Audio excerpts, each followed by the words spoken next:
An opportunity for the United States to work with India to share our background and what we've come through in regards to religious freedom and why it is who we are. So that is our hope, and that is our opportunity that we have before us, is to build the new relationships, meet with our new leaders on the Hill, and work with them to help them understand. Because as you know, there are many things that they are faced with, and it's a lot to take on and a lot to comprehend. So what we will be doing is bringing them the knowledge and the understanding of what is going on in India and how they can partner with us and with India as it grows and as it expands their economic base and their understanding of religious freedom. I'm going to end with this. It's heartening to hear every religion work together. It's tough to hear the stories. And for those of you that are familiar with Bonhoeffer and those of you that are not, I think his words ring very true. That you say nothing when they're not coming for you. And you stay silent and you stay silent. And then the one day when they come for you, there is no one else to fight with you. And I think that's the reason why each one of us have to link arms and stay united in what religious freedom is, no matter where we come from, no matter the color of our skin. Because united we stand, and divided we fall.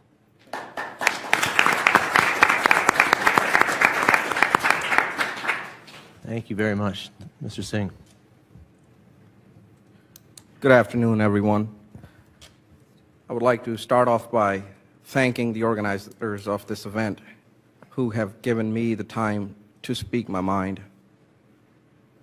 I am amazed with the amount of knowledge and the in-depth research that these experts have brought to my attention, because I am not an expert. I am just an average Joe, an average American citizen who has common sense, and I look at the world around me, I read our Constitution, and I follow my Sikh faith. I would like to go ahead and start my speech by remembering Father Graham Staines. On January 23rd, 2019, it would be 20 years since he was burnt to death along with his 2 juvenile sons while they were sleeping in their car in the Indian state of Odisha. Thank you so very much for bringing it to the table that the communities of faith have to work together. A wise man once said, "You see God in all, or you do not see God at all." And that has to be our motto. And at least that is what I have been taught, and that is what I have understood by following my Sikh faith. It does not matter what promises are made after life. What matters is what we see here with our physical body right now. That is a priority. That is why we have the tradition of langar. Langar is a Persian word which literally means anchor, how the ship is anchored in the seas and the waves cannot move the ship. That is how we get anchored as individuals. We become parts of society. Langar also means free kitchen. Because Sikhism has a fundamental rule that all people are created equal, regardless of your gender, your sexual orientation, your race, your faith, you're tall, you're short, you're educated, you're not educated, all that does not matter. So everybody sits on the floor and shares the meal, because that is the priority, the need of the physical body. After that, then we go to the prayer hall. That's where the needs of the soul are met. That's where we get the soul food. I do not want to take too long. I have so many things that I want to share with you folks, but considering the time limit, I'll go on with the agenda. It's not that Christians are killed. It's not that Muslims are killed. It's not that Sikhs are killed. It's not that moderate Hindus are killed. Tamils are getting killed. Kashmiris are getting killed. Gorkhas are getting killed. Assamese are getting killed. But what is the root cause? And as the young lady who gave the presentation at the beginning said, if you can look at the problem and find that there is a fundamental error, point to it. And that fundamental error is Brahmanism, which has the fascist ideology that somehow a small group of people are born superior to others. And that is the root cause of our problem. That thinking, that ideology needs to be checked, and it needs to be kept at bay. We have mentioned all the problems.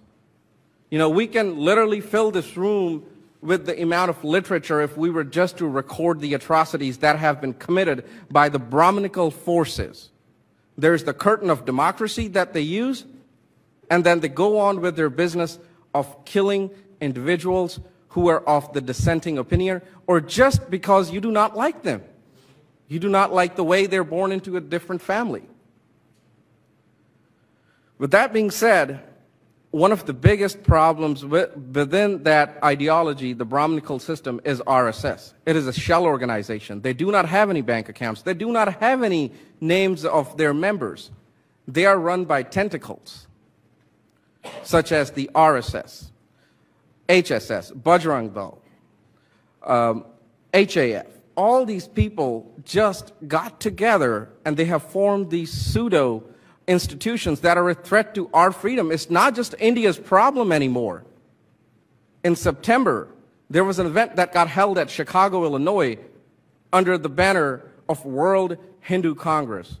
And that is what gives me shivers.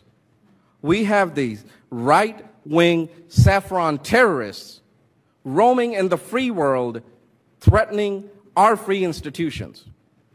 And what is of utmost shame, I will not mince my words, because truth needs to be said and heard. It is an act of shame when American elected politician, Congressman Raja Krishnamurthy, goes and shares the stage with Mohan Bhagwat, who should be tried for crimes against humanity.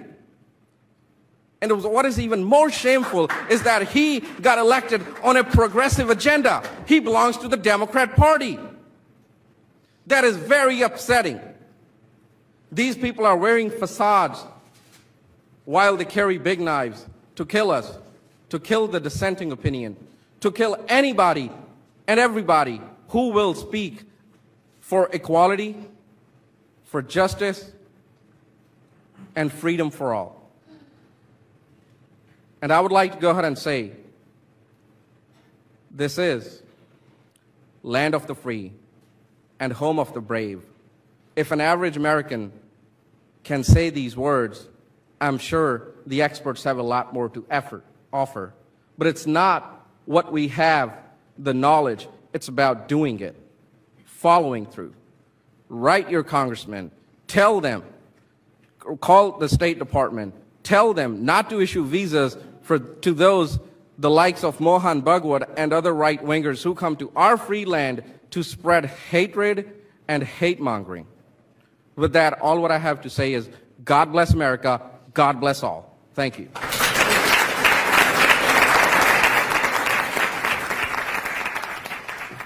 right, thank you very much to you.